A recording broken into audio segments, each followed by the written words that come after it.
एक स्वतंत्र SIT गठीत करण्यात आलेली आहे आणि त्या SITच्या माध्यमातून सखोल चौकशी त्या ठिकाणी सुरू आहे. आणि आपण जर बघितलं असेल तर यापूर्वीच 3 जणांना अटक केलेली आहे आणि आपल्याला हेही माहिती आहे की पोलिसांना मिळालेल्या माहितीच्या गोपनीय आधारावर या ठिकाणी पोलिसांनी सुमोटो उद्या तो घोटाळा होण्याच्या आधीच हे उघडकीस आणलेलं आहे. शिक्षण मंत्री दादा भुसे आहेत. काय सांगणार? टीईटी पेपर फुटी घोटाळा समोर आलेला आहे. नीट नंतर हा घोटाळा समोर येतोय. कसं पाहताय सगळं गोष्टी? मला वाटतं की सभागृहामध्ये या संदर्भातलं सविस्तर माहिती देण्यात आलेली आहे. या संपूर्ण चौकशीच्या साठी टीईटी जो परीक्षा पत्रिका फुटलेल्या आहेत तर एक स्वतंत्र SIT गठीत करण्यात आलेली आहे आणि त्या SITच्या माध्यमातून सखोल चौकशी त्या ठिकाणी सुरू आहे.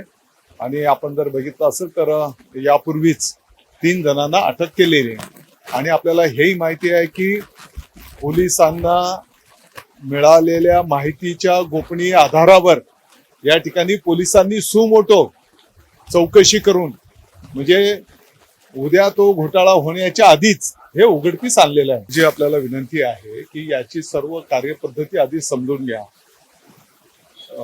याचा एक स्वतंत्र विभाग आहे.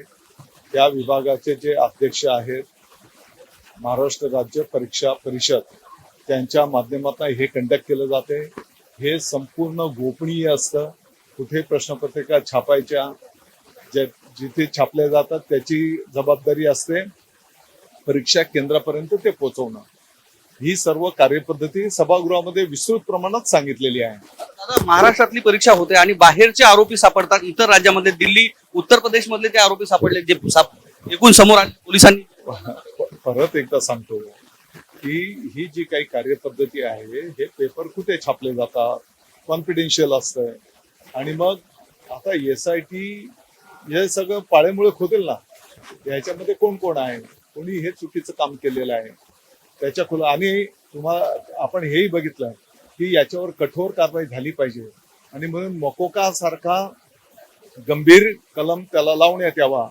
जर तो लागत नसेल तर कलम मध्ये सुधारणा करून म्हणजे त्या कायद्यात याचा समावेश करून लावण्याची तयारी सरकारची आहे. शेवटचा प्रश्न दादा, 52 वर्षापर्यंतच्या शिक्षकांना टीईटी कंपल्सरी करले. एकीकडे निवडणुकांचं काम आहे, जन्म मृत्यू दाखल्यांचं काम आहे, त्यासोबत टीईटी घेणं अपेक्षित आहे. संदर्भातला सर्वस्वी निर्णय माननीय सर्वोच्च न्यायालयाने केलेला आहे आणि या सर्व शिक्षक बंधू भगिनींना माहिती आहे की अनेक याचिका न्यायालयामध्ये होत्या आणि माननीय सर्वोच्च न्यायालयाचा सर्व याचिकांचा निवाडा करताना तो निर्णय आदेश दिलेला आहे. हे होते आपल्यासोबत शिक्षण मंत्री दादा भुसे ज्यांनी टीईटी पेपर फुटी संदर्भात अधिकृत भाष्य केलं. कॅमेरामन सुधाकर सह मी धनंजय सोळंके, टाइम्स नाव मराठी, विधान भवन, मुंबई. एक स्वतंत्र SIT गठीत करण्यात आलेली आहे आणि त्या SITच्या माध्यमातून सखोल चौकशी त्या ठिकाणी सुरू आहे आणि आपण जर बघितलं असेल तर यापूर्वीच 3 जणांना अटक केलेली आहे आणि आपल्याला हेही माहिती आहे की पोलिसांना मिळालेल्या माहितीच्या गोपनीय आधारावर या ठिकाणी पोलिसांनी सुमोटो उद्या तो घोटाळा होण्याच्या आधीच हे उघडकीस आणलेलं आहे. शिक्षण मंत्री दादा भुसे आहेत. काय सांगणार?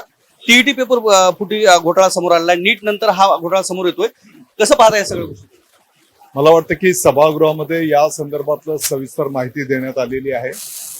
या संपूर्ण चौकशीच्या साठी टीईटी जो परीक्षा पत्रिका फुटलेल्या आहेत तर एक स्वतंत्र SIT गठीत करण्यात आलेली आहे आणि त्या SITच्या माध्यमातून सखोल चौकशी त्या ठिकाणी सुरू आहे आणि आपण जर बघितलं असेल तर यापूर्वीच 3 जणांना अटक केलेली आहे आणि आपल्याला हेही माहिती आहे की पोलिसांना मिळालेल्या माहितीच्या गोपनीय आधारावर या ठिकाणी पोलिसांनी सुमोटो चौकशी करून म्हणजे उद्या तो घोटाळा होण्याच्या आधीच हे उघडकीस आणलेलं आहे. जी आपल्याला विनंती आहे की याची सर्व कार्यपद्धती आधी समजून घ्या.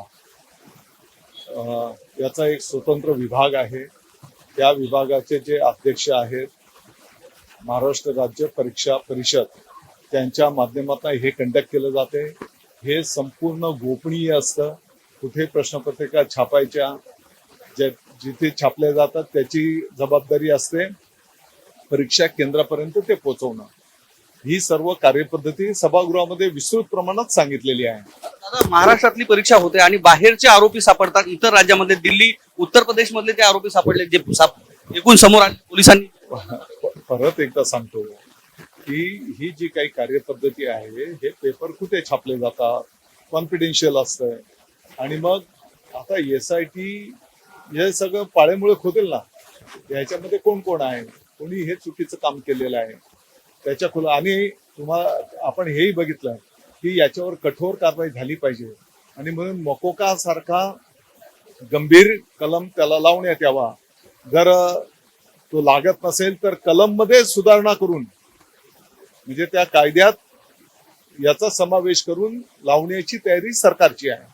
शेवटचा प्रश्न दादा, 52 वर्षापर्यंतच्या शिक्षकांना टीईटी कंपल्सरी केलंय. एकीकडे निवडणुकांचं काम आहे, जन्म मृत्यू दाखल्यांचं काम आहे, त्यासोबत टीईटी घेणं अपेक्षित आहे या का? संदर्भातला सर्वस्वी निर्णय माननीय सर्वोच्च न्यायालयाने केलेला आहे. आणि या सर्व शिक्षक बंधू भगिनींना माहिती आहे की अनेक याचिका न्यायालयामध्ये होत्या आणि माननीय सर्वोच्च न्यायालयाचा सर्व याचिकांचा निवाडा करताना तो निर्णय आदेश दिलेला आहे. हे होते आपल्यासोबत शिक्षण मंत्री दादा भुसे ज्यांनी टीईटी पेपर फुटी संदर्भात अधिकृत भाष्य केलं. कॅमेरामन सुधाकरसह मी धनंजय सोळंके, टाइम्स नाव मराठी, विधान भवन, मुंबई.